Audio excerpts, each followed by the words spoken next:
بسم اللہ الرحمن الرحیم. شروع اس رب جلیل کے نام سے جو بڑا مہربان نہایت رحم والا ہے. میں اس ناول کو ہم سب کمیٹی کے ممبران کی متفقہ رائے سے اسے محرکاتی ناول قرار دے چکے ہیں. سبین آپ اس طرف رہیے تاکہ ادھر رائٹر آ جائیں. تو میں خاتون جنہوں نے یہ کتاب لکھی ہے اور جس کو ہم سب آج بھگتیں گے، مطلب یہ کہ جس کو ہم سب جس پر بات کریں گے تفصیل کے ساتھ. میں سر میری ایک بات خاتون حضرات بتا دوں کہ ہم اس پروگرام کو یا کسی بھی پروگرام کو بڑا ہنستے کھیلتے کرتے ہیں، اور اتنی ثقیل اور سنجیدہ کتاب پر ذرا تھوڑی سی مسکراہٹوں کے ساتھ بات اس لیے کرنی ہے کہ میرے بعد آنے والے جتنے ہیں وہ اس کے بہت سنجیدگی سے اس کا جائزہ لیں گے. تو میں آپ کو تھوڑا سا چاہوں گا کہ آپ اچھے موڈ میں آ جائیں، مسکرانے لگیں، ہنسنے لگیں، اور اس کے بعد کتاب پر اپنی رائے خود قائم کیجیے گا. یہاں اس کتاب کی تمام جلدوں کی کاپیاں موجود ہیں. آپ جب چاہیں جس وقت چاہیں اسے خرید سکتے ہیں، اور اس سلسلے میں جو قیمت ہے اس میں جتنی رعایت ہے وہ رائٹر صاحبہ بتائیں گی کہ اس میں وہ آج اس کو 10% پہ دیں گی یا 20% پہ یا 50% پہ. یہ میں انہی کی مرضی پر چھوڑتا ہوں. میں رائٹر صاحبہ سے درخواست کرتا ہوں کہ تشریف لے آئیں اسٹیج پر وہاں سہار بھائی کے پاس.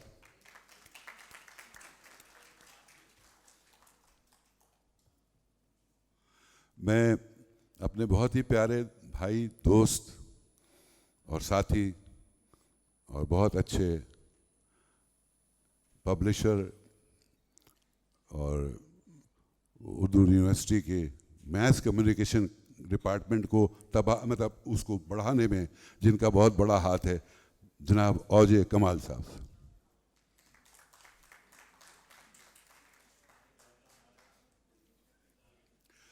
میں جناب خالد معین صاحب سے، جن کا تعارف شاید بہت کم کہنے کی ضرورت ہے لیکن بہت اہم شخصیت، ادب کے معاملے میں، شعر و شاعری کے معاملے میں اور تنقید کے معاملے میں بھی درخواست کروں گا خالد معین صاحب سے.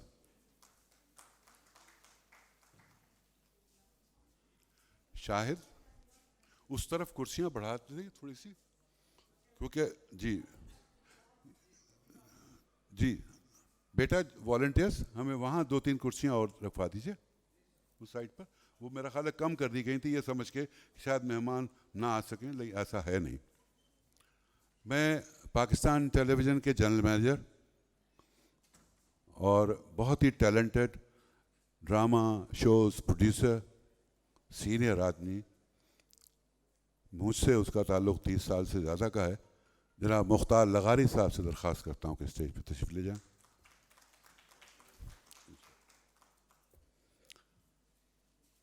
کوئی تنازعہ نہیں ہے، مذاق سے ایک لفظ متنازعہ کہہ دیا تھا، لیکن اس سے ہمیشہ محبتوں کا ساتھ ہے، تو میں بے تکلفی جو ہے وہ اس کا فائدہ اٹھا لیتا ہوں. جرنلسٹ بھی جرنلسٹوں کی سیاست اور صحافت کے لیے جنگ کرنے والے اور ہمیشہ مصروف کاروبار اور مصروف عمل رہنے والے، اور ٹیلی ویژن پر بھی ان کو اسکرین پہ بھی آپ دیکھتے رہے ہیں، فہیم صدیقی.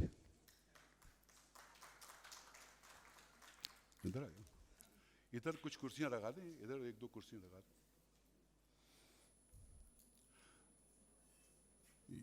یوتھ پارلیمنٹ کے حوالے سے شہرت پانے والے نوجوان نسل کے بہت مقبول ساتھی اور بہت محنت کرنے والے کمپیئر ٹیلی ویژن کے رضوان جعفر سے میں درخواست کرتا ہوں ادھر میرے پاس آ جائیے.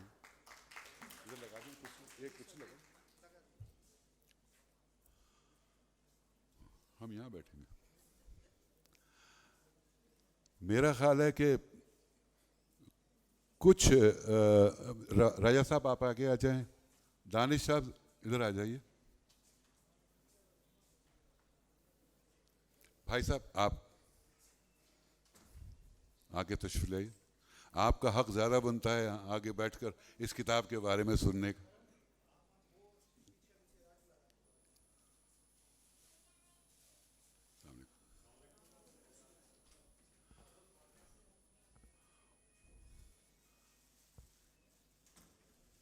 نثار بھائی کی اجازت سے ہم باضابطہ آغاز کرتے ہیں تلاوت کلام پاک سے. قاری وقار صاحب ہماری پاکستان اپنے آرٹس کونسل کی مسجد کے پیش امام بھی ہیں، لیکن قرأت آپ خود سن کر سبحان اللہ کہہ اٹھیں گے. میں درخواست کرتا ہوں قاری صاحب سے کہ آغاز کریں اللہ کے بابرکت نام سے.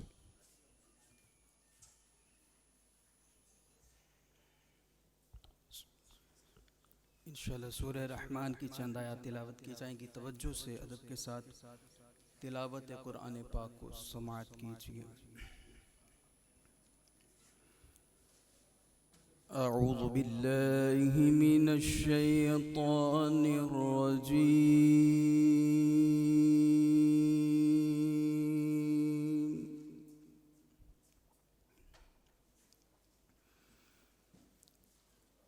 بسم اللہ الرحمن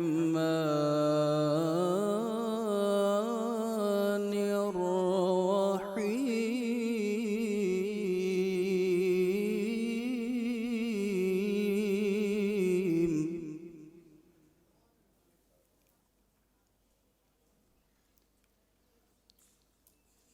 خلق الإنسان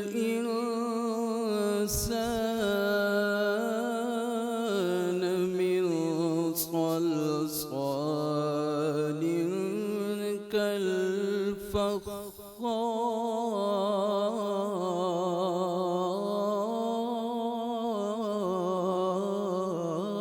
كالفخار وخلق الجان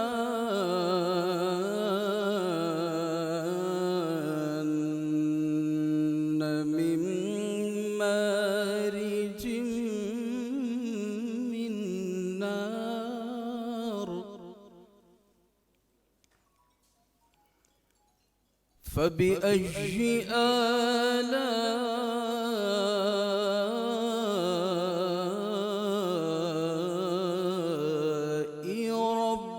ربكما تكذبان.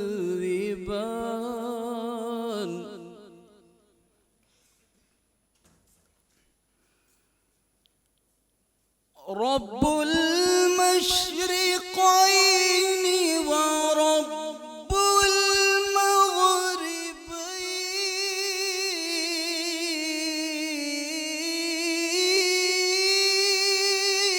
المغربين.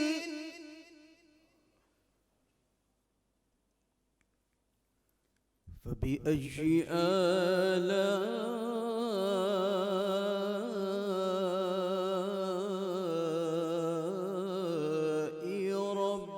ربكما تكذبان.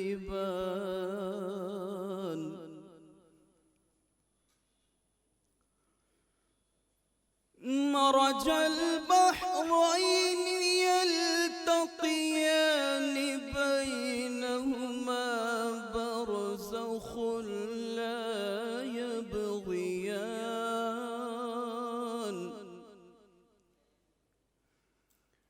فبأي آلاء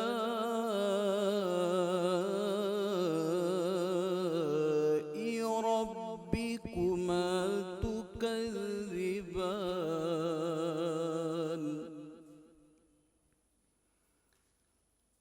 يخرج منهما اللؤلؤ والمرجان.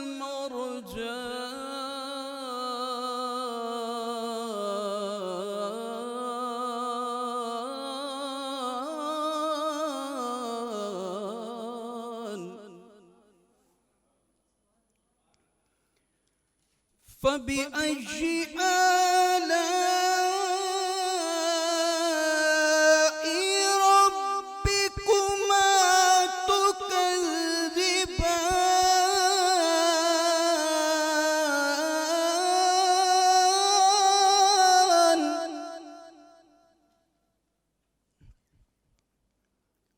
فبأي آلاء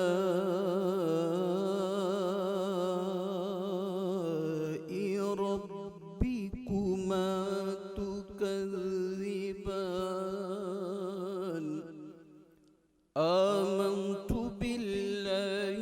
صدق اللہ العلی العظیم.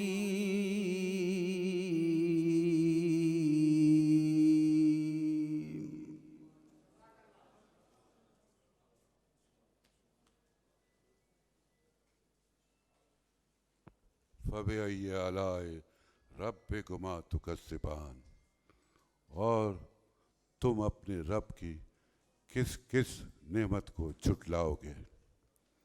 یہ میری خواہش تھی قاری وقار صاحب سے کہ آج آغاز سورہ رحمان سے فَبِأَيِّ آلَاءِ رَبِّكُمَا تُكَذِّبَانِ سے آغاز کیا جائے، اور یوں کہ یہ ہم نے یہ آیات تلاوتی اس لیے کرائی کہ اپنی رائٹر سے یہ ہم کہنا چاہتے ہیں کہ فَبِأَيِّ آلَاءِ رَبِّكُمَا تُكَذِّبَانِ، کہ آپ کی کتاب پر جو تبصرے ہوں گے وہ الگ، لیکن یہ اللہ تعالیٰ کی نعمت کو آپ نہیں جھٹلا سکتی کہ Pakistan arts council of Pakistan Karachi میں، جہاں ادب کی، شعر و ادب کی، فلسفے کی، سیاسیات کی بہت ہی مارکت الآراء کتابوں کی رونمائیاں ہوتی ہیں، اس میں پہلی بار کوئی ناول لکھنے والی خاتون کے ناول کو لائبریری کمیٹی نے شامل کر کے یہ کوشش کی ہے کہ نئے لکھنے والوں کی حوصلہ افزائی میں بھی ہم شامل ہو جائیں.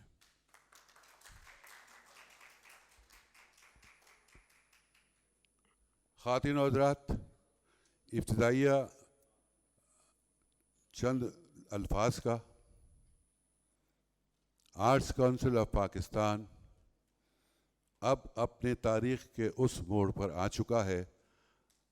اپنے رہنما، اپنے صدر، اپنے قابل احترام باصلاحیت رہنما سید محمد احمد شاہ ستارہ امتیاز کی قیادت میں، کہ آپ آج سے 10 سال 15 سال پہلے آنے والے آرٹس کونسل کے لوگ یہ حیرت زدہ ہوتے ہیں کہ یہ انقلاب کیسا ہے. انقلاب ٹیم کے ساتھ ہوتا ہے، لیکن رہنما ہونا چاہیے، اور ہمیں الحمدللہ ایک ایسا لیڈر مل گیا ہے آرٹس کونسل کے ممبران کی خوش قسمتی سے اور آرٹس کونسل کے لوگوں کی دعاؤں کی صورت میں، کہ جو خدمت کرنے والا بھی ہے، کام کرنے والا بھی ہے. 40,000 سے زیادہ ممبران، اور ان کے ممبران تو ہمارے 6,000 ہیں، ممبران اور ان کے فیملی کے لوگوں کے ساتھ جو سلوک ہم نے ویکسینیشن کی اعلیٰ ترین طریقے سے آغاز کر کے کیا، اس پر ساری دنیا حیران ہے.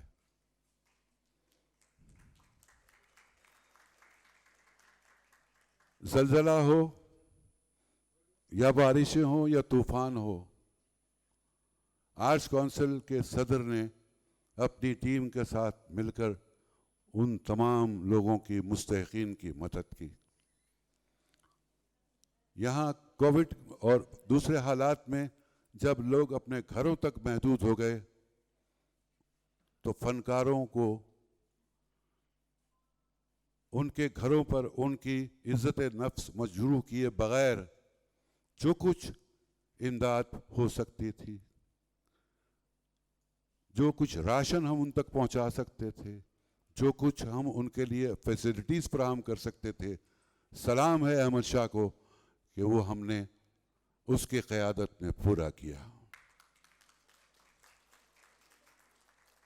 خواتین و حضرات، آرٹس کونسل اب ایک چھوٹا سا ادارہ نہیں، ایک بین الاقوامی سمبل ہے پاکستان کے سافٹ فیس کا.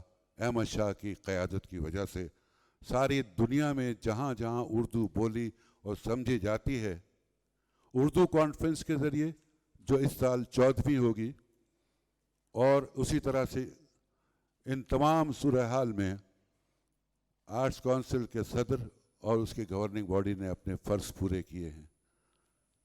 کتاب پر بات شروع کرنے سے پہلے میں ایک معذرت کہ میری نظر چوک گئی.